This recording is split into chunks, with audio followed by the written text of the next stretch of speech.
All right, so that kind of gives you an idea. You heard exactly what he said.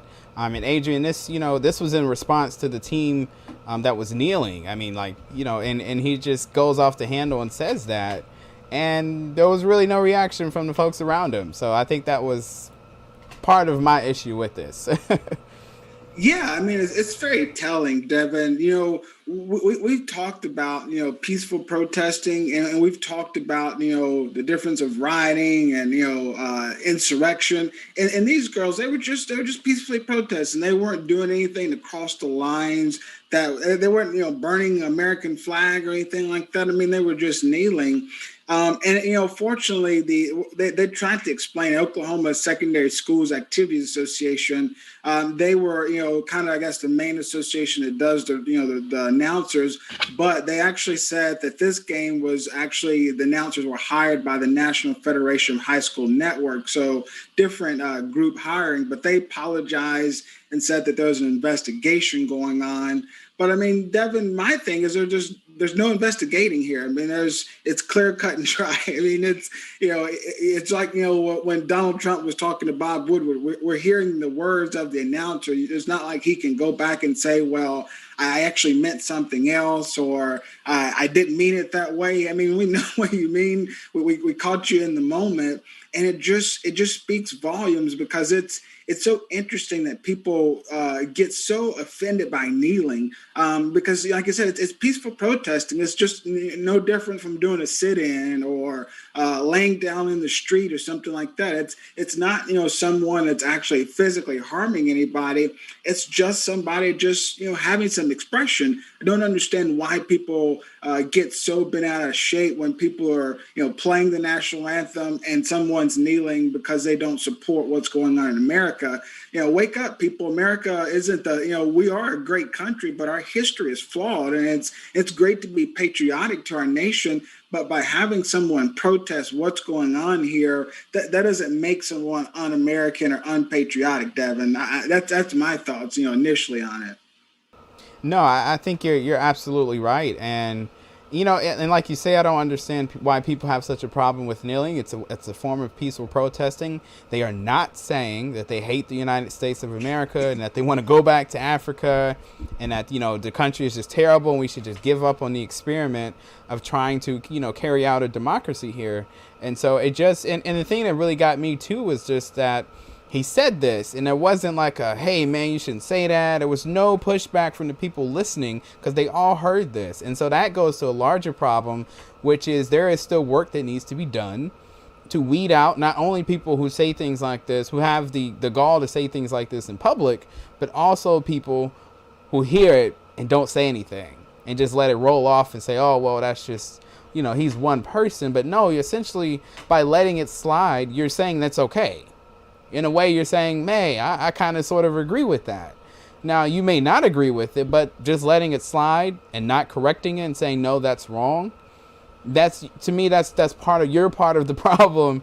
That the people who heard him say this and didn't say anything back, they're part of the problem that we still have here in this country, which is there are people who, like this announcer, who feel as though when you go against the grain and you continue to find ways to make your voice heard by kneeling and peacefully protesting, you're a problem. And they revert back to these old ways of thinking and using words like the N-word to try to, it doesn't hold the power that it used to, but it's still extreme. It's still offensive to people, and it's something that shouldn't be said. And so the fact that he felt comfortable, and that's the thing that gets me too, he felt comfortable enough. I know he thought his mic was off, but I'm pretty sure he was probably sitting next to somebody. And he said this, so I'm pretty sure this is not the first time he's probably Yeah. said this. So, and again, it just goes to a larger problem that there are plenty of people out there. Listen, we don't think everybody in the country is racist, but there are racists in the country who voted for Donald Trump, who believe exactly what this announcer believes, that when you kneel and you quote unquote disrespect the United States of America, you are an N-word.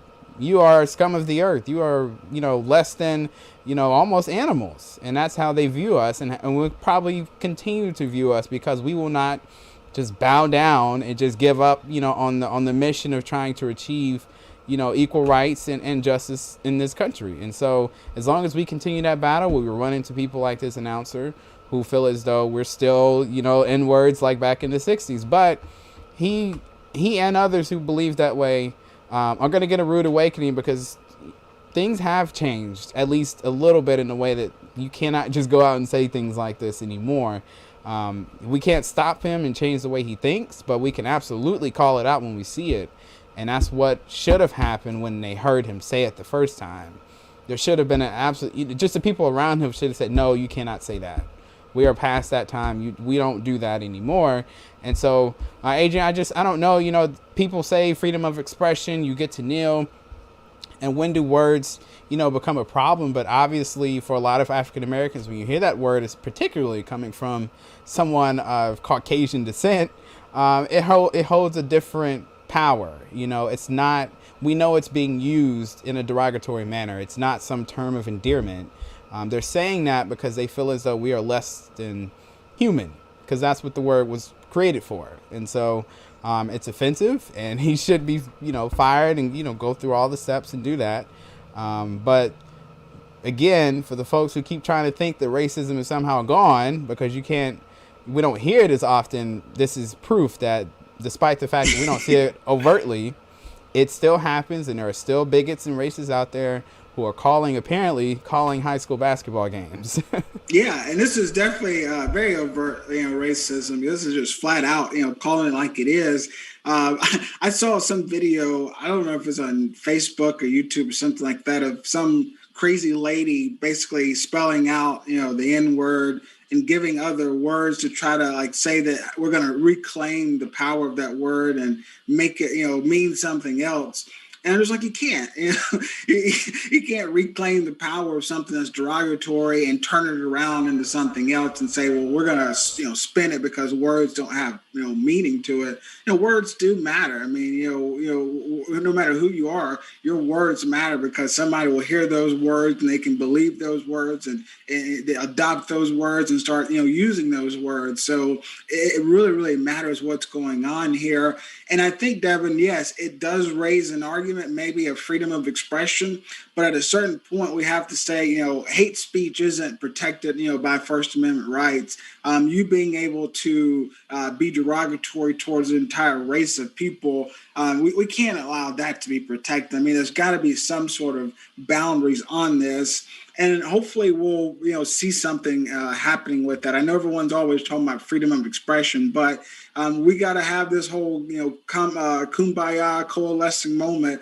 And we're not going to have that if you got people, calling everybody the N-word. So kind of going in the same thought with protesting and peaceful protesting.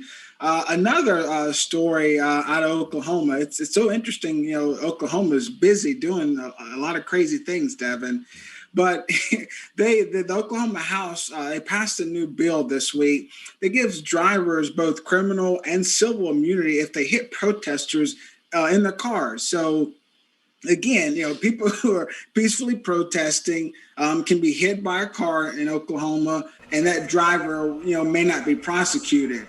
The bill is moving towards the Senate, and if it's going to pass, it's going to allow prosecutors the authority to charge protesters who unlawfully obstruct streets and highways with misdemeanors. So I get where they're going with this, maybe, because I know we don't need to block our streets and things like that. But I participated in a march before, and by and large, most people, whenever they're marching, even if it's on the streets, I mean, they're out of the way of vehicles. I mean, nobody wants to get in the way of a moving vehicle. I mean, I can't survive a moving vehicle, so I'm going to get to the side. And that's what most people do when they're marching. I mean, I do understand, in the summer we did have some protests where people were laying out in the highway and blocking roads.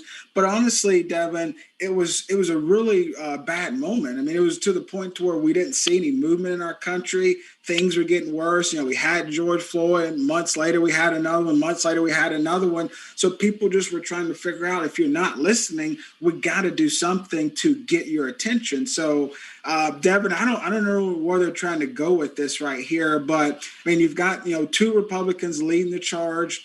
This isn't the only bill that they're trying to pass that really tries to go with protesters, but this one to me, Devin, is just really bad. They even cite an incident in Tulsa where someone was hit and they actually paralyzed from the waist down. But these congressmen in Oklahoma are saying that's okay, Devin. It's okay because that guy was protesting and he was obstructing the highway or something. That doesn't make sense, Devin. No, it doesn't. And it's a further push to try to criminalize the ways in which we protest. It's like we find a way to do it peacefully, and somehow they're going to find a way to criminalize that and make that illegal, to make an excuse to start locking, people up, or in this way, make it okay for people to drive through crowds and run folks over when there's a protest. And so you've seen this before. Everything that we do, whether it's voting by mail, or protesting, walking in the streets, this is not new. People blocking the roads for a protest is nothing new.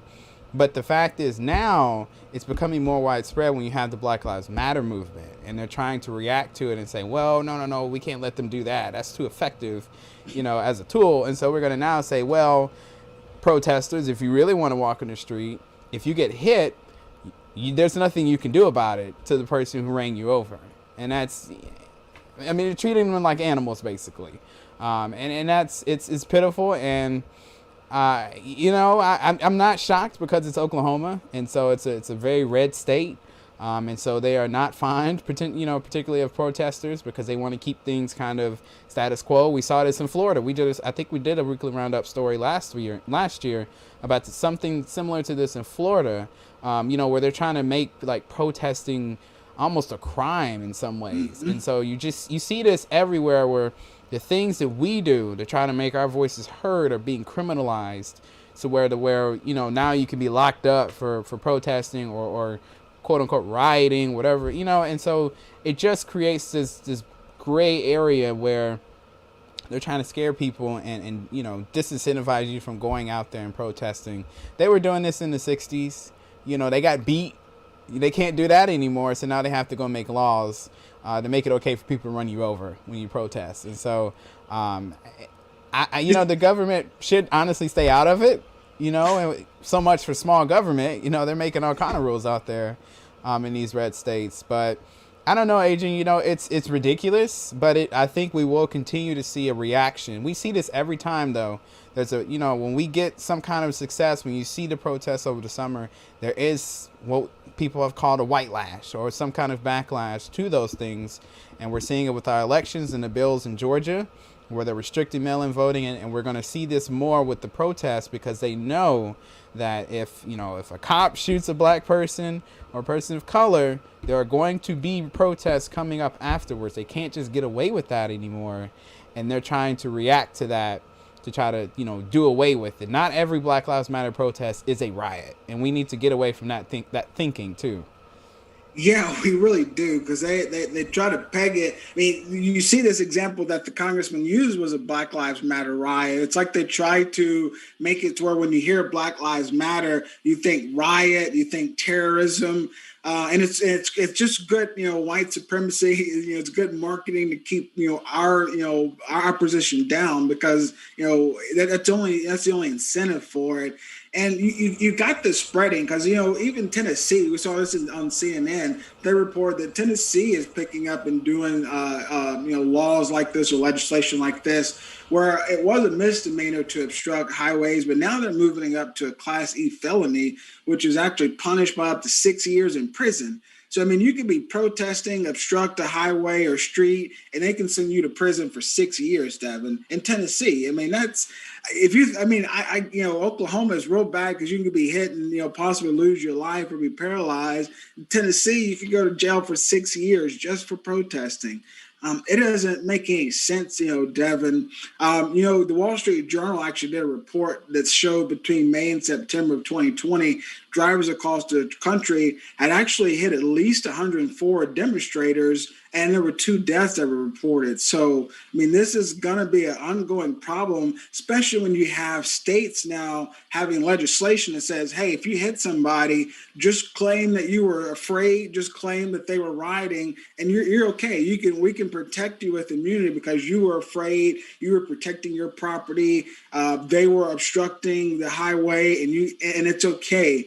So I think it's a real bad situation. I'm hoping that maybe the judicial branch in the state will come in and say, hey, you can't do that, or maybe the federal government could come in and do something. But I really, really hope they have some pushback on some side of the government to say you can't just legalize hitting people and give somebody immunity just because they were protesting. Come on now.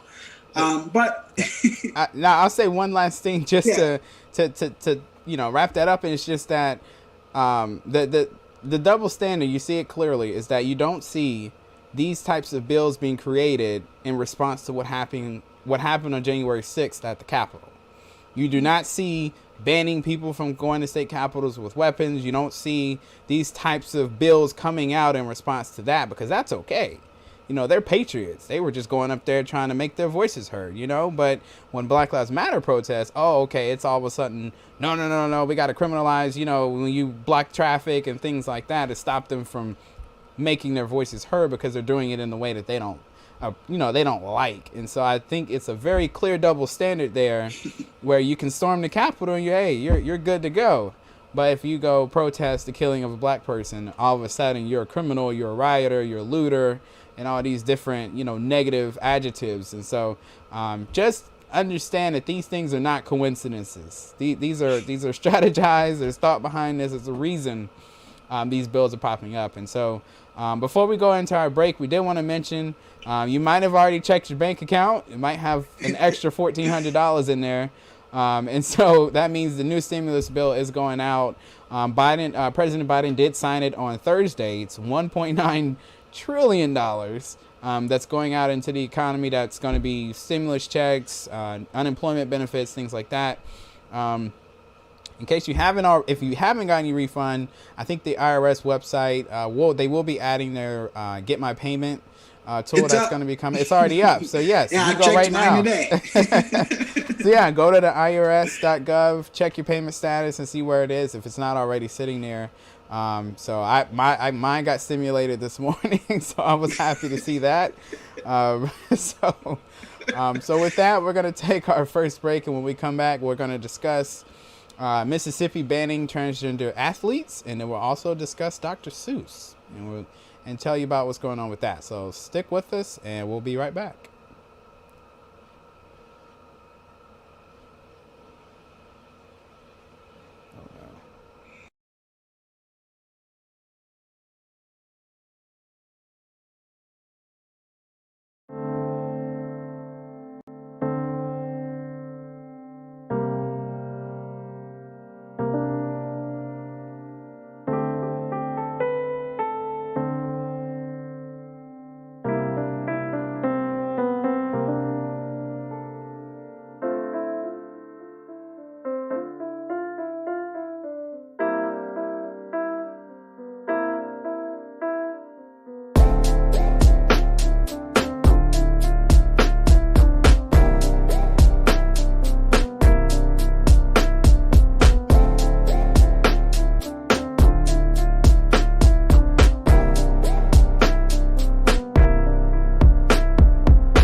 All right, welcome back. So we're going to continue our show here with, we're going to go to Mississippi, our home state. And so they're always doing things that kind of confuse us. And so the next thing, so we talked about I think it was last show, we talked about Mississippi ending the mask mandate.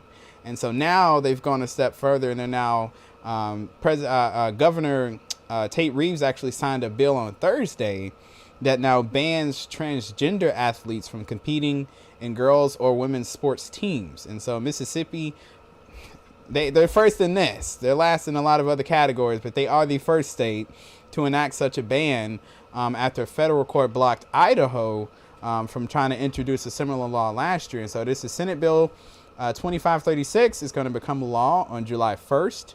Although I'm pretty sure you're going to see some legal challenges to this. The Human Rights Campaign has already criticized the governor's endorsement of transphobia. And so more than 20 states are actually already proposing restrictions on athletics or gender-conforming health care for transgender minors this year. And so conservative lawmakers are responding to an executive order by President Joe Biden that bans discrimination based on gender identity in school sports and elsewhere. And so just a little tidbit, Tate Reeves actually has 3 daughters who play sports, and he said on March 4th that Mississippi's bill would, quote, protect young girls from being forced to compete with biological males for athletic opportunities. And so, Adrian, Republican legislature pushed the bill through without any evidence of any transgender athletes actually competing in Mississippi schools and universities.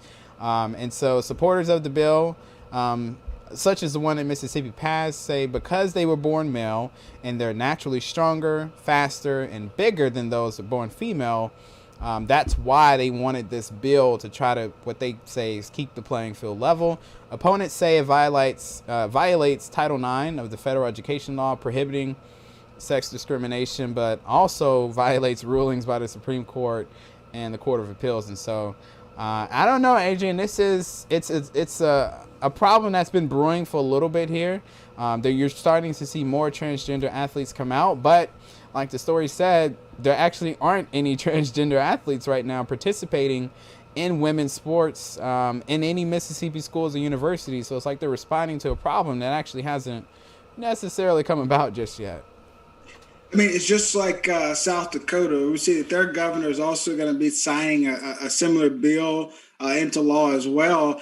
I would imagine I don't know that much about South Dakota, but it's very rural like Mississippi. So they probably don't have, like you said, a lot of transgender people trying to play in sports anyway.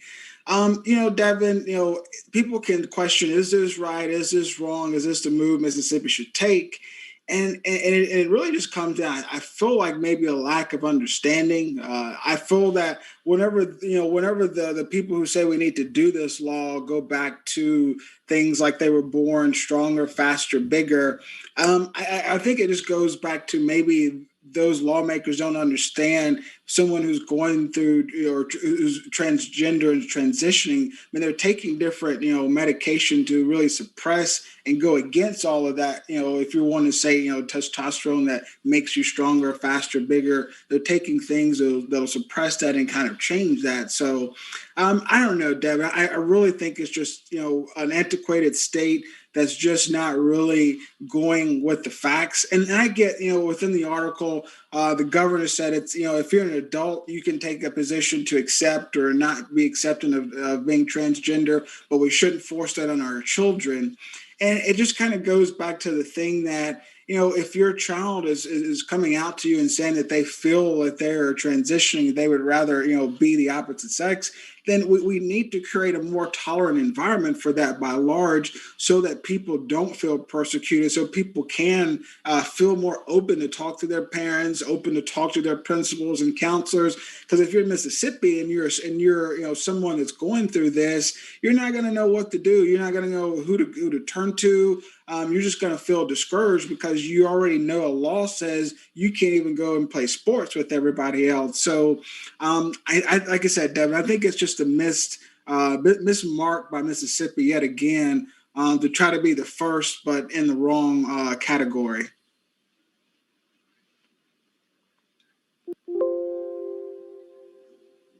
You're exactly right. I think there's some fear out there, some misunderstandings about what it means to be a transgender, person. And I think people are just it's like the fear of the unknown. And so they're responding to that by passing all these laws and bills and things, responding to a problem that doesn't exist just yet. But I will say I understand the thinking of, a biological male who's trying to transition to be a female. Is still a biological male who's going to be bigger and faster and stronger than other females that they're going to be competing against. So to me, there's a fair question there, whether if you let a transgender, girl go into and compete in women's sports, is it fair to the other ones, who aren't transgender, who naturally just aren't as big and fast and strong as those who are transitioning from being a male to a female? And so I feel like there is a question there. And a fair question, if you have a daughter or somebody who's going to be competing in girls' sports, you want them to succeed, and you want the playing field to be level, and them not to be competing against, athletes who may have, just a biological advantage overall. I mean, it's why boys don't compete in girls' sports and vice versa. They don't, we see the separation there because we know physically they are just different. We didn't create that. That's just how we came about. So I feel like it's a fair question. Is it right to go ahead and just ban all transgender athletes? I think that's just kind of a blanket statement that is a little too broad. And again, you see big government coming in saying, no, you can't do this in a state that's supposed to be conservative and all about small government. Here they are kind of, to me, being a little heavy-handed in deciding things that really should be probably decided on a local, level and within school districts. They needed to, put the rules in as far as what you will allow, have a discussion with the parents, let them have some input, rather than the state just saying, well, we're going to go ahead and tell you that transgender athletes can't compete in girls' sports at all. And so, honestly, Adrian, this is probably part of a larger national discussion. We saw, President Biden signed a bill banning discrimination based on gender. And so this is going to be something that's going to start, simmering up to the top over the next, few years. So we'll probably be back here discussing this as this problem kind of works its way out. So I think we're just on the beginning of the discussion, but I think the wrong reaction is to go ahead and say, no, you can't do anything in women's sports. We have to have a better solution than just a overall ban on that. And so any last thoughts on that? I know it's kind of touchy, Yeah. Only thing I would say is that, Devin, civil rights is a journey. I think that every group that's had to fight for their civil rights, it's a battle, it's a fight. It's not easy. Never easy. Whether it be, blacks, Latino, women, now transgender, gay, it doesn't matter. Everybody's got their right to, fight for their civil liberties. And it's just going to take some time, particularly with this issue, because I think that not only do you have to, you have to fight so many different angles when you come at, someone who's transgender, because the majority of the population doesn't understand it. And then another majority probably is like, religious and saying, well, God made you one way, so you're that way no matter how you feel. So it's a lot of different obstacles, but again, civil rights is a journey. If you're an ally for the community, continue to walk with them on that journey. And we hope that, we can get a better resolution, because, Devin, you're right. It is a fair question to say, as someone biologically more advanced, competing in, girl sports, who was born a male, definitely a fair question. So, Tate Reeves, he's answered it for us. So we hope that maybe we can see another way to answer this from other states. But Devin, our next topic here is Dr. Seuss. I didn't really wasn't paying attention to this little bit of news going on, because I guess I just kind of missed that part. Maybe it was on TikTok and I'm not on there, but it seems like Dr. Seuss was a little racist. Devin, what do you think about it? Definitely something I did not expect to be discussing on this show. This is probably the first time we've ever mentioned the words Dr. Seuss on there. But apparently there is somebody out there who believes that Dr. Seuss books, are offensive and racist. And so there's been increasing criticism in recent years over the way that, blacks, Asians, and others are drawn in some of these books. And so And even some of the earlier advertising and propaganda illustrations, people are kind of going back and looking and having an issue with that. And so there are 6 books, here that are actually, being quote unquote banned or not published. And so it includes and to think that I saw it on Mulberry Street, and if I ran to the zoo. And here's a picture, a graphic here, and you can see all the books that have been quote not published. And so and they're going to be stopped being published, like I say, because of racist and insensitive imagery. The business that preserves and protects the author's legacy said that on Tuesday. The books portray people in ways that are hurtful and wrong. And so they've decided to cease the sales of these books as part of a commitment and broader plan to ensure Dr. Seuss Enterprises catalog represents and supports all communities and families. And so other books that are, affected are Mick Elegant's Pool, On Beyond Zebra, Scrambled Egg Super, and The Cat's Quizzer. So, Adrian, I don't know. People are blaming this on cancel culture, and we got, conservatives are really in an uproar. So I don't know. Is this the fault of cancel culture, or is there a real argument here that Dr. Seuss might be offensive? Well, honestly, as I was looking at those 6 titles and thinking back to the Dr. Seuss that I knew about, I don't honestly remember reading any of those 6 books. I'm thinking of Cat in the Hat and Green Eggs and Ham and all those kinds of things. And I don't, and that's why when I think of Dr. Seuss, I think of this wholesome guy or whatever. But all of these images that I've seen over the past couple of days or so of these books, I mean, they're very racist. I mean, they're clearly racist the way he depicts black people with big pink lips and Asians and different things like that. I mean, it's clearly trying to play into a narrative.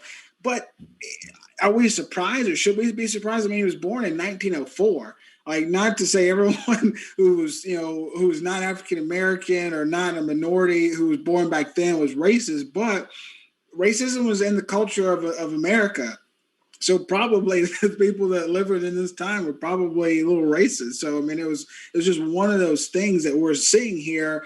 And I think, Devin, it's not a part of cancel culture. I think it's just we are getting to a point to where we're trying to advance our society. We're trying to move our people forward and say anything that can be harmful, anything that can teach the next generation to be racist, to be anti-tolerant, to be anti-accepting. We don't need that. I mean, you don't need the next generation of children to get their hands on these 6 Dr. Seuss books and learn that narrative. I mean, we need to begin to take this maybe a step further and look at other children's stories that maybe are portraying minorities in the wrong way, children's cartoons or anything that children are being able to put their hands on, put their eyes on. We might need to have that sort of initiative within our society to say, is this something that's going to teach them to be more culturally competent, or is it going to be something that hurts them, Devin? Because clearly, images like this are going to teach negative things. Yeah, and I totally understand, that point of view. I think we do have to be careful in overcorrecting, when it comes to looking at things, that were written years ago through a 2021 lens, which is very different, of course. We're a lot more sensitive to these types of things. Does banning it, get rid of the racist imagery? No. Like, I don't think you need to go as far as to ban the book. Like, you just don't need it in schools, or if you do, you put context around it. We are able to teach children, things about race and racism in a context of this is where we were and this is where we're going. Like, this is a pastime, and then we're trying to look forward with an idea of that people, we don't have to look at each other like that or depict black people and Asian people in a certain way. But I think you can teach that in a context where it's not like you're saying that you agree with the stipulations that are in the book. And look, at the end of the day, I mean, it's, there's, like you say, there's a generation that already learned it, and there's another generation that we're going to have to teach that what you see in these books is not totally accurate. But I don't think it's just, you should just wholesale start banning things Because to me, you're almost erasing the fact that they existed in the first place. Like, we have to be able to teach the next generation the context of where this country came from. And if you're just banning things and they never see it, then I don't think you really appreciate where we are and how far we actually have come. Because they're going to think, well, I was, born in 2015, right around when cancel culture was coming around. And so I've never known that Dr. Seuss used to be racist. So I don't know if something like that happens in the future, what it looks like and when to call it out, because I've never seen it. That's not the world we live in. We know racism still exists, and racist imagery still exists. We see it in advertising, we see it in books. And so it's not going to go away. So I don't think banning this or ceasing, publishing is really going to, solve the problem. Like, we really have to stop these wholesale bans of things and understand it's part of our history, whether we like it or not. People are going to get their hands on it. And so I just don't agree with just banning it like that. Make sure if we teach it with context. We can do two things at once in this particular society. So just wanted to make sure I said that. Any last thoughts before we move on? No, I was just gonna say, viewers, now you can see the first episode where Devin and I have conflicting views. Yes. I would say conflicting, but we can have different viewpoints on the same topic. I always like to point that out because I'm sure. Well, actually, I know because I've seen some comments from people that think we're one track minded. But yeah, we can come at things in multiple ways, and I totally understand the angle that you're coming from, especially when you're talking about teaching in the context. And whenever you ban it, you almost take the responsibility away that this is a part of our society and our culture. We've got to kind of eradicate that. So do like where you're coming from with that. One thing that I don't like is all of this Cuomo stuff going on. This guy just needs to go ahead and just probably just resign because I feel like he's just gotten himself in a lot of hot water, Devin. But you've got all the federal New York Democrats, both senators, Senate Majority Leader Chuck Schumer and Christian Gillibrand, and then the Democratic congressman. You've got Jerry Nadler and AOC who are calling on him to resign because of all this pressure and because, of course, the investigations into his multiple sexual harassment allegations. The interesting thing, though, Devin, is that Governor Cuomo has come out and basically said that this is cancel culture. He's basically said that this is what this is cancel culture. He says, "I'm not resigning. I'm not going anywhere. We'll wait until after the investigation is over. Then we'll make a decision."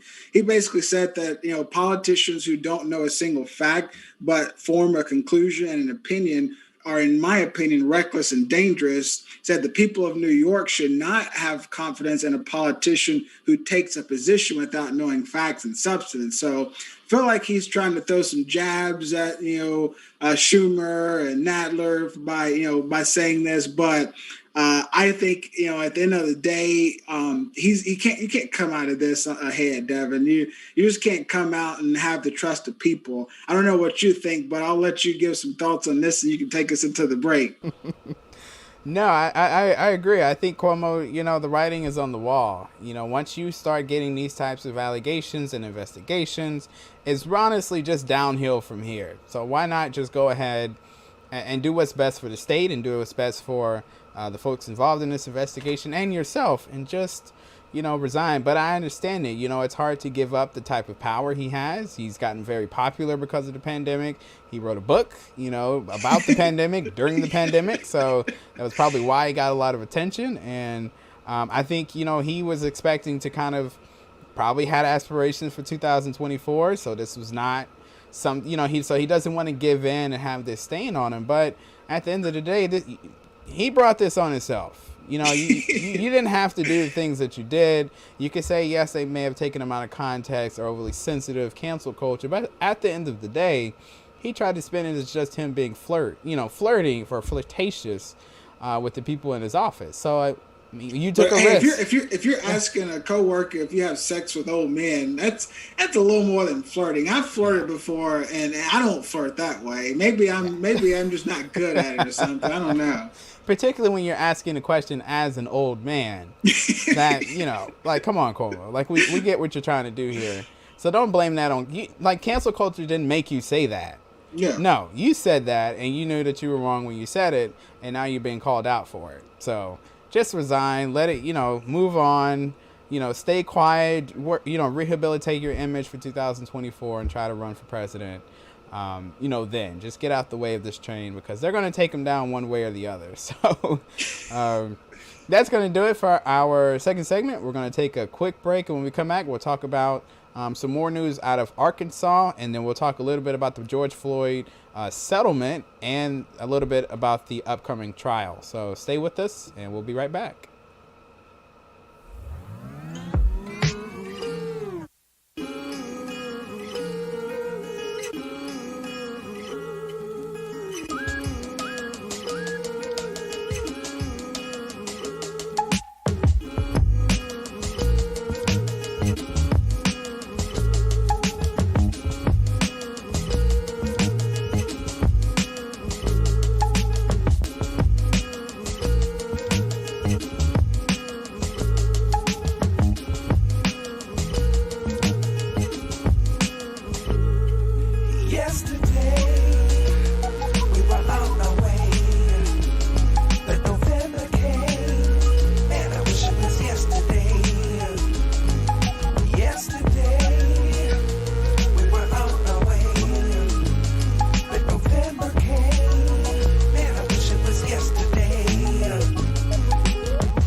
All right, viewers, welcome back. We're going to get into our third segment here. As Devin was alluding, this story is out of Arkansas, where apparently a teacher forced a student to clean out the toilet with his bare hands. So a really bizarre story here. But an Arkansas mother said her 5-year-old kindergartner was forced to clean out a clogged toilet with his hands after he used the bathroom. The mom's name is Ashley, and she said that this happened in Crystal Hill Elementary in North Little Rock. So really, really a bizarre thing. Ashley quotes saying, "It's degrading for a child, so I don't feel like any child should have to go through this." They basically made him go to the toilet and get his feces and dirty tissue out of the toilet. Again, really, really bizarre story. She was telling this to one of the local radio stations, an affiliate of NBC. And, the crazy part is that the district kind of responded to it by just saying that they're doing an investigation and that the teacher's on administrative leave pending the outcome of the investigation. But again, Devin, nothing to investigate here. It's pretty cut and dry.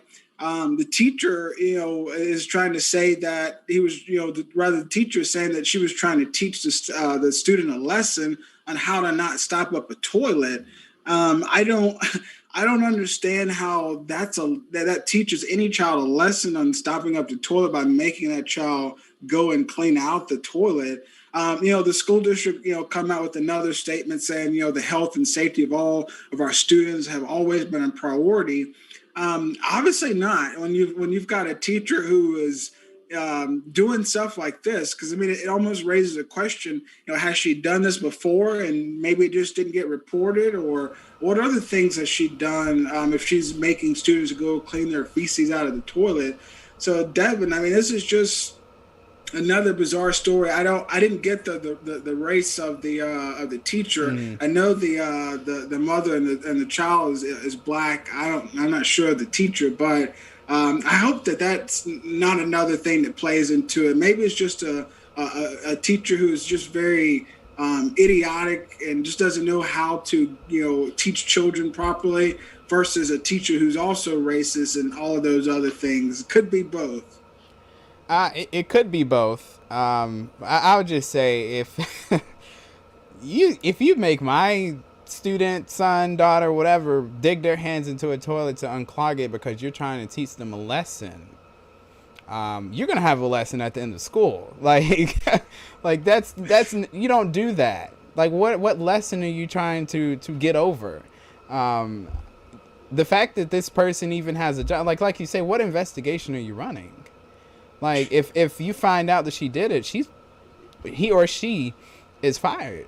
Like, you put your things down, you pack up, and you leave. Like, there is no explanation for that. Like, you don't do that. That's degrading. They're not animals. They're not pigs. You don't treat a child like that, trying to tell them, hey, I'm going to teach you a lesson on how to not clog a toilet up. No, you go grab a plunger. If you want to teach a lesson, you don't put your hands in there. Like, that's ridiculous. But I don't, like you say, you didn't get the race of the teacher, but I'm just trying to imagine what normal, regardless of the race, what normal human being would do that to another human being. Like, nobody would do that to anybody. And again, I don't understand the thinking and how, they get away with things like this. Like I say, I would have been at the school that day they would have known me every single day. That he or she would not have been able to live quietly that day, and so it's just totally disrespectful. And then I hope things like this don't happen and they're just not reported, but it's just very, very bizarre to have a kid sit there and put their hands in the toilet to quote, unclog it. Like, hey, what? Devin, just to give you a little extra help, because I was just kind of Googling in the background. Yeah. It was a white teacher. It was a white teacher. So that, I don't know if race, had anything to play into it. But, I would beg to differ that it didn't, just because I used to work I still work for the company, but we would work in Arkansas, and there were certain districts that they would tell us as black colleagues, if you go there, you're just not going to do well because people are rural prejudiced there, and they wouldn't even send us there. So I would definitely I feel like it wouldn't be too much of a leap to say race had a little bit to play in this. And she also looks like she's fairly young. So that also goes into the fact that a lot of teachers are not really qualified to be in our classrooms. But that's a podcast conversation. No, that's a larger conversation that needs to be had. I don't know why they're not fired right now. Like, and the fact that they're young, again, it makes no sense. Like, what on earth told you that was okay? But I guess she thought maybe, hey, it's a black student, I can teach him a lesson or blah, blah, and it's just insane. It's inhumane. And this is not what we should be doing to the kids in school. And this is why parents have such a distrust of school administrators and teachers. And it's why there's so much tension, because you hear crap like this going on, where we can't teach black history properly, but we want to teach you a lesson by putting your hands in a freaking toilet. Like, that's where we are today. Like, these are the things that we're doing to the kids. And we wonder why they don't want to stay in school and graduate and don't trust the teachers. Like, yeah, when you do things like this, it doesn't help. So I just think it's just totally inhumane to do that. So I don't know about you, Adrian, but It's ridiculous. I would definitely say, unlike some of the other stories we've talked about, Devin, we are in one Yeah. accord totally with this story. There's no if and or buts about it. This is just improper. This lady, hopefully they fire her. Hopefully, if she does try to apply to teach at another school district, that follows her, so she can't, teach. It's gonna really. I feel like I get the whole, forgiveness and things Yeah. like that, but it's going to take some time. I mean, she's got to really, do some community service for the NAACP and Black Lives Matter and a bunch of other organizations to kind of make the case that Yeah. she's learned a lesson herself. So, Yeah. And last thing I'll say too is just if my mom had ever found out that that happened to me, she would have probably gotten locked up that day. I would just be honest. Like, yeah, everybody's mom would have been like Ashley, if not worse. yes. There would have probably been some hands thrown at this teacher You to would have. some other people's mom. Yes. So, Absolutely. Ashley did the right thing. Exactly.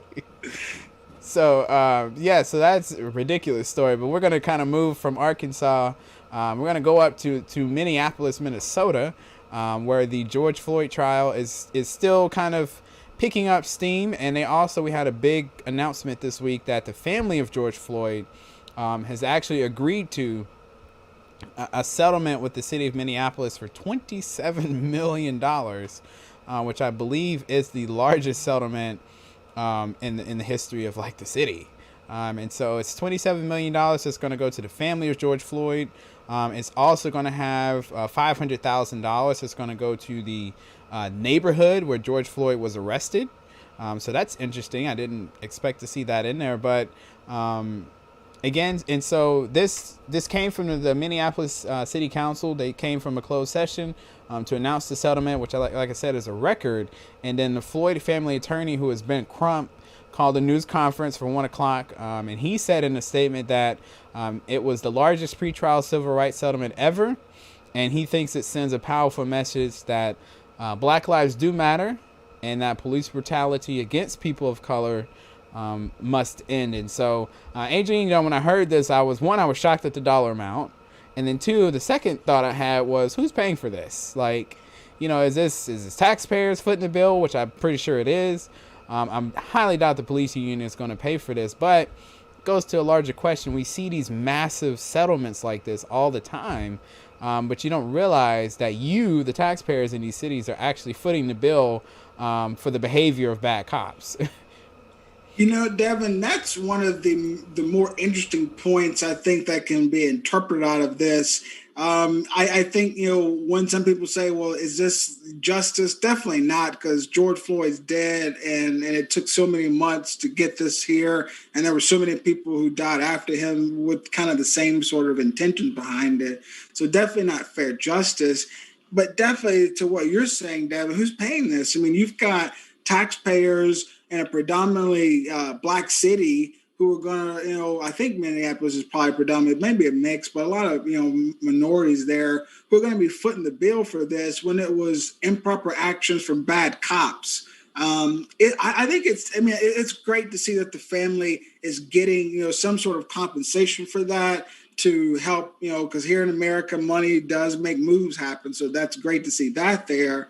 But it's definitely, almost a drop in the bucket. I'm glad Congress moved forward with signing the George Floyd Policing Act. That's real good. But Devin, I just, I don't know if you're going to, continue to see more things like this. I definitely go back to the question that you're raising as far as where, who is paying for this, because there's a lot of other things that the city needs. I mean, it's great that, 500,000 is going to the local community, but just think about what if they could have, not, had better policing and not had this whole ordeal and use that 27 million to invest in community programs. It's, that's what this money is all about, because this is taxpayer money that needs to go into other places for the city to keep it afloat, especially when you think about the pandemic. I mean, I can only imagine, any sort of municipality having to sign a $27 million check right now. That's probably going to come out of some budgets for,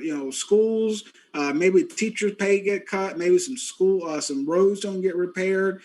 Because again, like Devin said, the police unions aren't going to pay for this. I mean, they don't want any sort of justice out of this because they feel that cops should have some sort of immunity throughout all of this. So I don't know, Devin. This is, like I said, I'm glad to see the families getting this money, but I guess we got the trial to look forward to now that this is kind of resolved.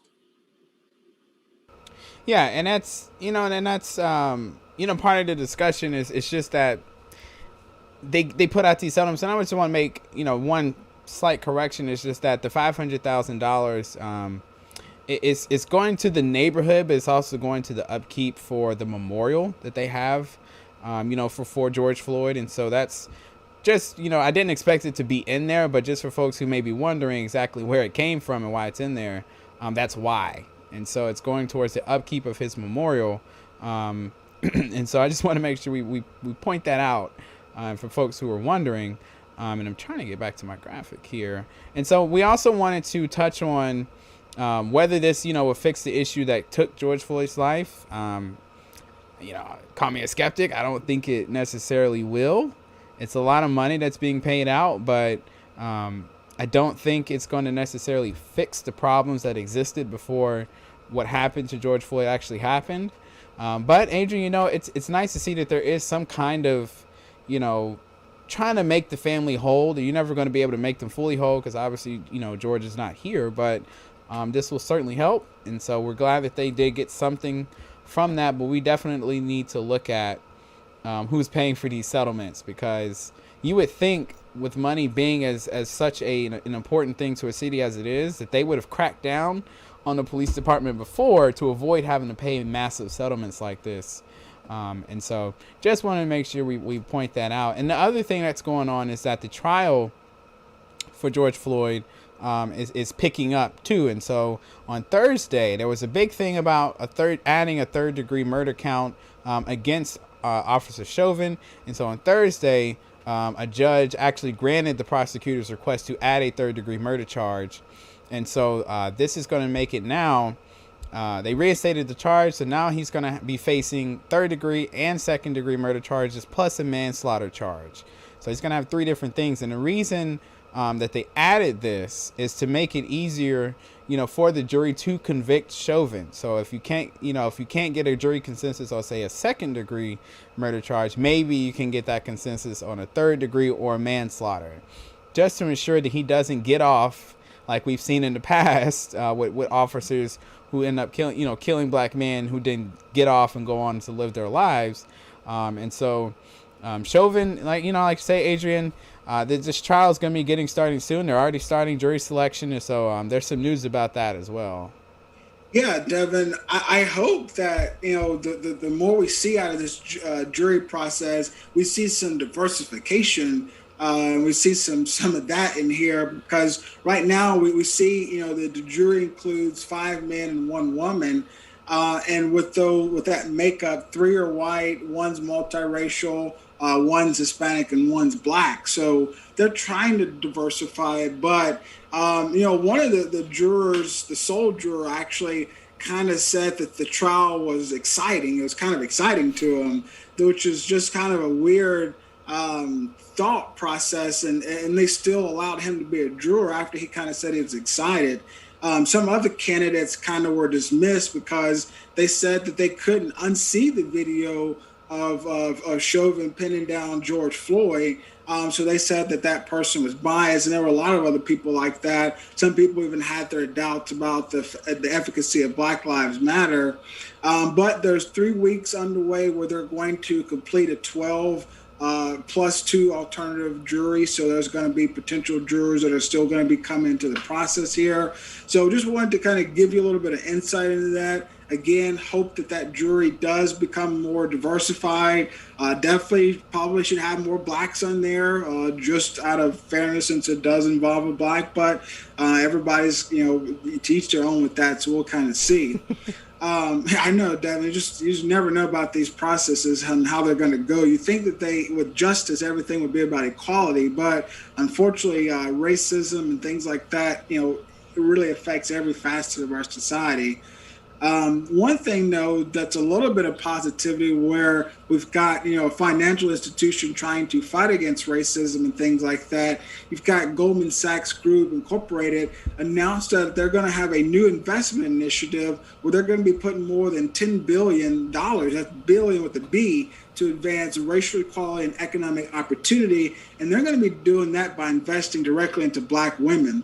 The initiative, called 1 Million Black Women, is named for and guided by the goal of impacting the lives of at least 1 million Black women by 2030. They committed $10 billion in direct investment capital and $100 million in philanthropic capital. So, Devin, really, really awesome that they're doing this. I think we've reported a couple of other financial institutions. I know Chase Bank's doing some different things. I feel like we've probably talked about a couple of different banks who are really trying to do stuff like this. So hopefully we'll start to see more financial institutions stepping up to fight against, racial inequality, because they are a missing piece to have this economic social justice. So keep our fingers crossed, Devin. Viewers, stick with us. We're going to take one more break, and when we return, as always, we got to round it off with our quick hits. So stick with us. We'll be right back.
Hey, welcome back. So as always, we like to end the show with some quick hits, which is some topics that you may have heard about or may not have heard about.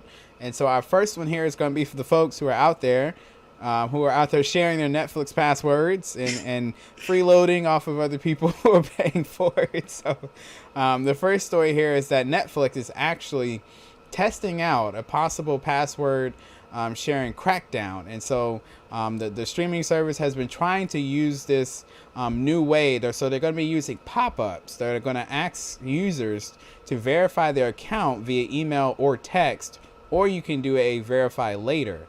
And so this is to try to combat people who are, using someone's password to log in, and they want to make sure that you are the owner of the account. And so they say if you don't live with the owner of the account, you need your own account to keep watching the screen read. So when you get this pop-up, it's going to ask you to verify, and they're going to say if you don't live with the owner, you need to get your own account. And so this test is coming as the streaming services, where we're getting more and more every day, and more people share passwords and services. And so Netflix confirmed the test, but they did not say how many people were part of this test, or if it was only in the U.S. or everywhere else. And they also didn't say, of course, when it was going to be, if and when it was going to be implemented, nationwide or worldwide or something. And so this is, to me, I wrote this is the one area I would not like to see any kind of innovation or cutting edge technology. We kind of need to leave this alone. I enjoy being able to share passwords and use passwords so I can use, some of these streaming services, because there are too many and I don't want to pay for all of them. So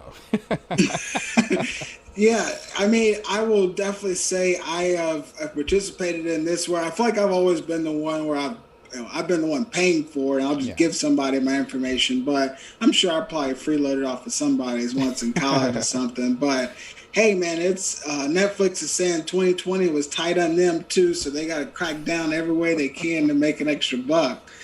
Another story is actually some good news here. We talked about money going into black women. Here's a quick hit to recognize a black woman. This is coming out of the NFL, where they're going to be getting their first black woman referee. Her name is Maya Chaka. She's a graduate from Norfolk State University, which great for us because that's an HBCU. So she's an HBCU grad. But she's making history by becoming the first black woman to be referee of an NFL game since 1920. So, yeah, the league was founded a long time ago. Haven't had a black woman to be in that position. Of course, Maya says she's very honored to be able to be an NFL official. She looks forward to being a beacon to show people that they can kind of follow their dreams. That's her big hope there. Currently, she actually is a teacher, or she teaches health and physical education at Renaissance Academy. She's been doing coaching or officiating since 2006 with high school and college games. So now she's being able to move up to the majors, Devin. Really going to be good to see her. Like I said, Maya Shaka, HBCU grad, first black NFL female referee.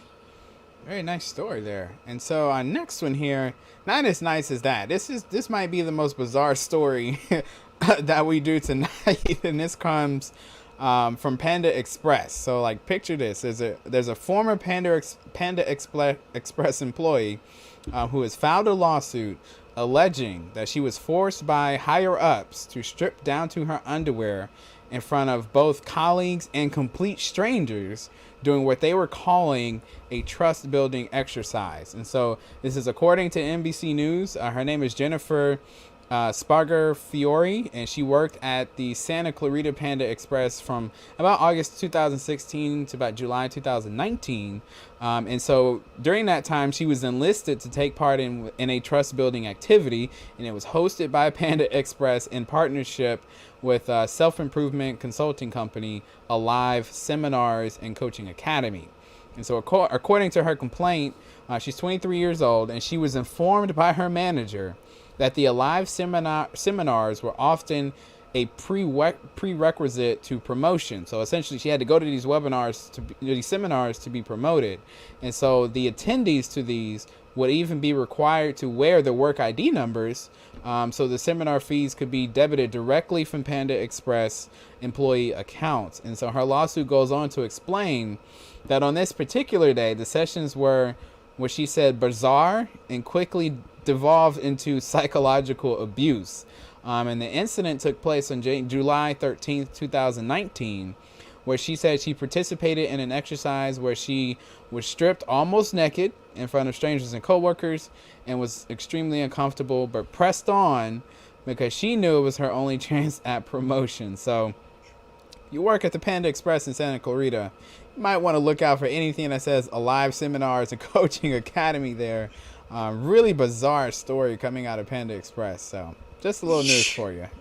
I know, yes, to go with some of the food that they put out, because sometimes it's good and sometimes it's not. So, yeah, I guess this is why, because they don't have good trust building exercises there. This story, viewers, just to give you a little international news, this comes out of Spain here, where Spanish police announced on Friday that they had seized a homemade narco submarine able to carry up to 2 metric tons, and for us Americans, that's 2.2 tons or regular pounds of cargo.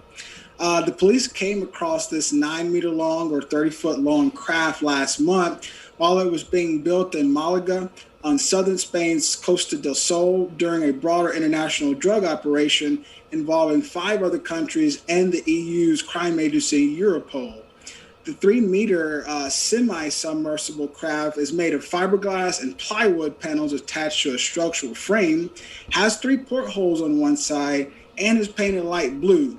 Has two 200 horsepower engines operating it from the inside. Head of the Spanish police, Rafael Perez, said that the vessel hadn't sailed yet. They were still, I guess, maybe in the process of putting on the finishing touches. He said that he was thinking that the submarine was going to go to high seas, meet up with the mothership, and kind of collect the supplies, probably cocaine, before returning to Spain.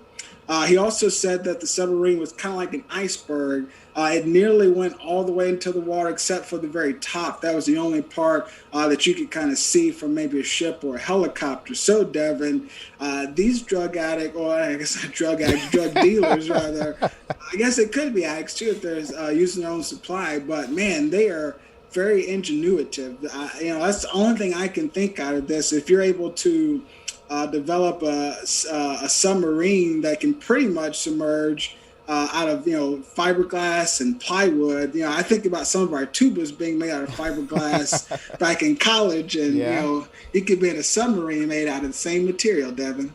Yeah, that's pretty wild. And like you say, it's just like put those smarts into something that's good and legal, rather than trying to do this and transport cocaine. But I understand it's a very lucrative business that they're in, so I get it. And so our next story is it's not drug smuggling, internationally, but it is something that's happening online. And so one of the things you lose, obviously, when you go to school online is the community aspect and getting a chance to participate in student organizations like fraternities and sororities. And so when two beautiful Jades have stepped in to help that out. And so they've started a sorority called Sigma Chi Psi, which is the first it's a one-of-a-kind sorority whose members are known as the Beautiful Jades of Sigma Chi Psi, and it aims to provide sisterhood for women pursuing their higher education aspirations online. And so one of its co-founders, her name is Dr. Hildra Anna Janetta Stark, said it's a shame to lose out on the bonds that come from getting to know your fellow students. And so here's a picture of their seal here. And so she said it's a shame to lose out on the bonds that come from getting to know fellow students and the networking opportunities that often arise from those close relationships. And Sigma Chi Psi's mission is to provide an organization for women receiving their education online and share their bond of sisterhood that a sorority is actually known for, in addition to giving them a way to collectively participate in charity events and establish lifelong friendships. And so this particular sorority was incorporated in 2019. And when they did that, they encountered some temporary delays due to COVID-19 in 2020. But nonetheless, they are pushing towards their goals. And they actually started their first student-approved chapter at Strayer University in October of 2020. And so there you have it, our very first online sorority that's popping up. And so that's a response to the digital age and the pandemic. It's very, very cool. Devin, when I saw this, I was like, man, we just need to do our own online fraternity so we can go ahead and fill that gap in. Be the first to pioneer that, so we can get all the attention or whatever. But yeah, it's great to see that. Our last little quick hit is really interesting because I feel like, Devin, I've probably seen this in a movie. I'm sure, Devin and I, we're both from Mississippi, so I'm sure someone's made a redneck joke or two about this situation. But, viewers, this is not out of Hollywood, it's not out of Mississippi, but rather out of Wisconsin. Earlier this week, the Wisconsin State Patrol shared a photo on Twitter from a traffic stop in which a trooper discovered a driver who was not sitting in a normal, chair like you would in a car, but rather was using a camping chair. Really, really bizarre. They pulled the vehicle over for equipment violation. And Devin, if the picture is up, viewers, you can tell this is a little bit of an understatement when you say equipment violation. I mean, this guy looks like something like a stuffed animal exploded. You can see like a cooler or something in the back. Who knows what else is back there?